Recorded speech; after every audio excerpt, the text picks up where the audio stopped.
Bonsoir à tous, c'est Yanaliste. On se retrouve aujourd'hui pour débriefer le match d'hier du Paris Saint-Germain, un match maîtrisé quasiment de bout en bout.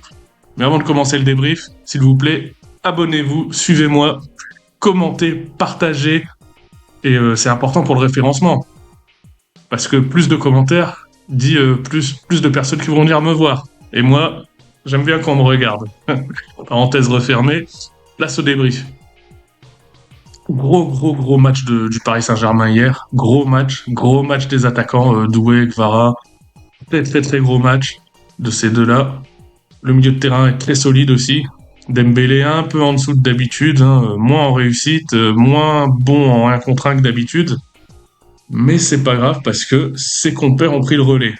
Paris a pris un but totalement contre le cours du jeu sur une contre-attaque très mal défendue, conclue par Rogers, l'attaquant de Villa, mais a su, contrairement aux autres années, où aux autres années, Paris se serait un peu fait dessus, comme on dit, et ben ils ont su réagir très vite avec Désiré Doué.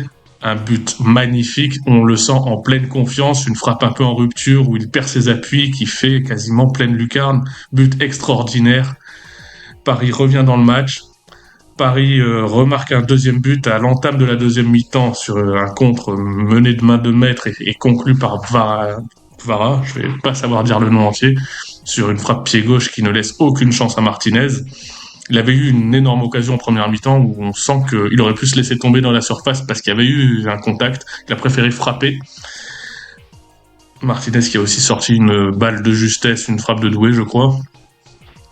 Paris a dominé, mais vous savez, dans ces cas-là, on a toujours peur que l'équipe dominante prenne un but con, un but gag et perde son avance. Et au final, ben, c'est dans les arrêts de jeu de la seconde mi-temps que Nuno Mendes, sur une feinte d'une main de maître ou d'un pied de maître et une frappe pied droit totalement surpuissante, a pu clore la marque. 3-1 pour Paris. Il n'y a plus l'histoire du but à l'extérieur. Paris est en position de force. Si Paris ne fait pas n'importe quoi au match retour, ça va passer en demi pour éventuellement retrouver Arsenal. Arsenal ayant gagné 3-0 contre le Real Madrid, ils sont en excellente position pour se qualifier. Le Barça n'a pas fait de détails dans l'autre match contre Dortmund, un 4-0 sec. Donc voilà, le Barça, il faudra compter sur eux. Je pense on a quasiment nos 4, hein, parce que l'Inter a pris une option en gagnant au Bayern. Vont-ils garder cette option? Mais je pense on en a sur 3, Paris, Barça et Arsenal, qui seront au prochain tour. J'ai hâte de voir la suite. En attendant, continuez à me suivre, commentez, partagez un maximum. Et aux abonnés, merci de me suivre. Et à très bientôt, on se retrouve au match retour.